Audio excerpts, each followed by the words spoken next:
एक अंधेरे और सुनसान रात में एक आदमी जिसका नाम अर्जुन था, अपने घर से बाहर जा रहा था। अचानक उसे जंगल में एक पुरानी हवेली नजर आई। हवेली का दरवाजा खुला हुआ था और अंदर से अजीब-ओ-गरीब आवाजें आ रही थीं।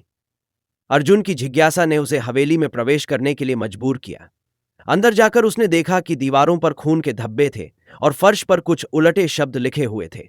अर्जुन जैसे ही एक कमरे में घुसा, उसने देखा कि एक भूतिया औरत खड़ी थी। उसकी आंखें आग की तरह जल रही थीं और उसका चेहरा विकृत था। वह एक दर्दनाक चीख के साथ अर्जुन की ओर बढ़ने लगी। अर्जुन डर के मारे कांपने लगा, लेकिन उसने हिम्मत नहीं हारी। वह भागने की कोशिश करता है, लेकिन हर रास्ता बंद हो चुका था। तभी वह भूतिया औरत बोल पड़ी, तुमने यहां आकर मेरी निंदा की है, अब तुम मेरे हाथों मरने वाले हो। अर्जुन ने डरते हुए उससे पूछा, तुम कौन हो और क्यों मरा करती हो? उस औरत ने अपनी कहानी बताई कि वह एक बार इस हवेली में एक राजा की पत्नी थी, लेकिन उसके पति ने धोखा देकर उसे मार डाला था। वह अब उस राजमहल में घूम रही थी, अपनी हत्या का बदला लेने के लिए। अर्जुन ने अपने डर को काबू किया और उस औरत से पूछा, क्या तुम्हें शांति मिल सकती है? उसने भूतनी से माफी मांगी और उसका अपराध स्वीकार किया।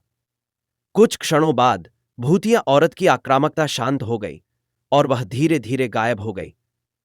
अर्जुन ने हवेली को छोड़ दिया और वह रात के बाद से कभी भी उस जगह के पास नहीं गया।